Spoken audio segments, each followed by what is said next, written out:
দূর, তোমাদের ওখানে শীত পড়েছে বলে কি তোমরাই নানা রকম খাবার বানিয়ে বানিয়ে দেবে নাকি? আর আমি খালি দেখবো? তাই আজকে আমিও বানাবো মুচমুচে বাঁধাকপির পকোড়া। বাঁধাকপিগুলোকে মিহি করে কুচিয়ে নিয়ে 10 মিনিট নুন মাখিয়ে রেখে দিয়েছিলাম। সেই জল চিপে একটা অন্য জায়গায় নিয়ে নিলাম। তার মধ্যে দিয়ে দিলাম পেঁয়াজ কুচি, ধনেপাতা কুচি, লঙ্কা কুচি, একটু নুন, হলুদ গুঁড়ো আর সামান্য একটু লঙ্কা গুঁড়ো, 6 চামচ দিলাম বেসন আর 3 চামচ দিলাম চালের গুঁড়ো। জল ছাড়াই ভালো করে মেখে রেখে দিলাম।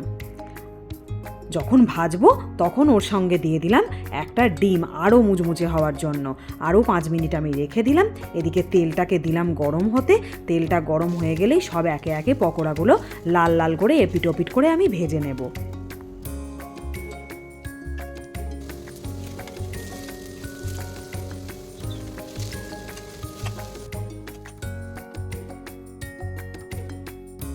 এই যে আমার সব পকোড়াগুলো একে একে ভাজা হয়ে গেল, আমি তুলে নিলাম।